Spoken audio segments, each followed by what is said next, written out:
नमस्कार दोस्तों, जय श्री कृष्ण। आपसे अनुरोध है कि पूरा वीडियो अवश्य देखें। श्री कृष्ण के एक छोटे से उपदेशों के बाद एक बहुत शानदार कहानी है जिसे आपको जरूर सुनना चाहिए। श्री कृष्ण ने कहा, अच्छे लोगों के साथ अच्छा नहीं होता। क्यों? अच्छे लोगों की पहचान है उनकी अच्छाई। जिस प्रकार चांद पर धब्बे होते हैं, वैसे ही अच्छे लोगों की जिंदगी में कठिनाइयां भी आती हैं। परोपकारी व्यक्ति की सच्चाई उसके संघर्षों में चमकती है। अच्छे लोगों की अच्छाई का अनुभव अक्सर उनके बलिदान और संघर्षों में ही होता है। जो लोग अच्छाई को कमजोरी मानते हैं, वे अक्सर अपने खुद के साथ अंधकार से गुजर रहे होते हैं। अच्छे लोग अपने कष्टों को भी दूसरों की भलाई के लिए सहन करते हैं।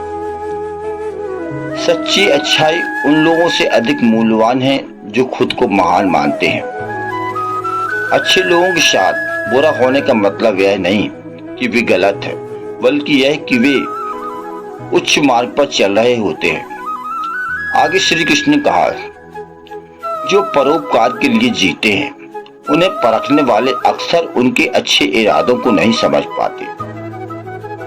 सच्चे परोपकारी अपने दुखों को दूसरों की खुशी के लिए छुपाते हैं। अच्छे लोग सच्चाई की राह पर चलने की बजाय कठिनाई का सामना करते हैं। परोपकार का सही मतलब कभी व्यक्तिगत लाभ से नहीं होता। अच्छे लोग अपनी दया और करुणा के लिए बार बार परीक्षा में पड़ते हैं।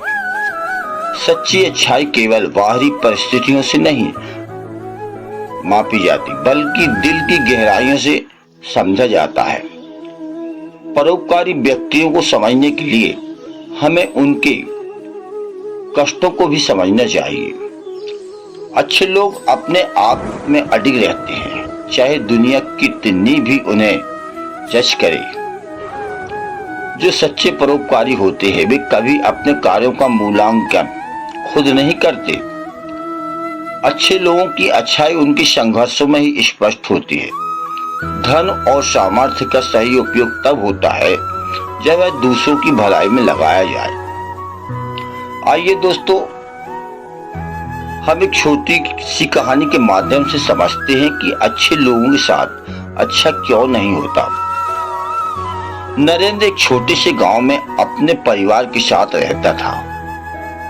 उसका दिल बड़ा और नेक था और हमेशा दूसरों की मदद करने में विश्वास रखता था।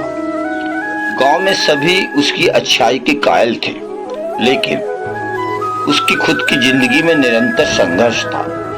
एक दिन नरेंद्र ने एक गरीब विधवा महिला को देखा जो ठंड से कांप रही थी। उसने तुरंत अपनी गर्म जैकेट उसे दे दी। हालांकि खुद के पास एक ही थी।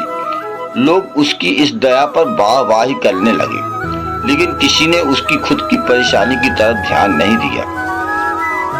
वह रोज गांव के गरीबों की मदद करता, लेकिन उसकी अपनी जरूरत दिन व दिन बढ़ती जाती थी। एक दिन उसके पास बिल चुकाने के लिए पैसे नहीं थे। उसने अपने घर की छोटी सी जमीन बेच दी, लेकिन न तो उसे किसी ने सहारा दिया और न ही किसी ने उसकी मदद की। धीरे धीरे नरेंद्र के पास कोई काम ना बचा और उसकी स्थिति और खराब होती गई। गांव वाले जो उसकी अच्छाई की बात करते थे, वे खुद ही उसकी समस्याओं के प्रति संवेदनशील नहीं थे। उसकी हालत इतनी खराब हो गई कि एक दिन उसे भूखा सोना पड़ा। रात भर वह अपने अच्छे कर्मों की यादों में खोया हुआ था, लेकिन सुबह उसकी आंखें हमेशा के लिए बंद हो गई। उसकी अच्छाई की चादर ने उसे ढक दिया, लेकिन उसकी गरीबी ने उसे निगल लिया। गांव वाले अब भी उसकी अच्छाई की बातें करते हैं, लेकिन कभी भी उसके दुखों को समझने का प्रयास नहीं किया। नरेंद्र की कहानी एक दर्द भरी है, सच्चाई है, और अच्छाई के साथ साथ हमेशा अच्छा नहीं होता। श्री कृष्ण ने कहा है। जय श्री कृष्ण। वीडियो अच्छा लगा हो तो चैनल को सब्सक्राइब करें, लाइक करें, कमेंट करें। चैनल में पधारने के लिए दोस्तों आपका हृदय से बहुत बहुत धन्यवाद। जय श्री कृष्ण।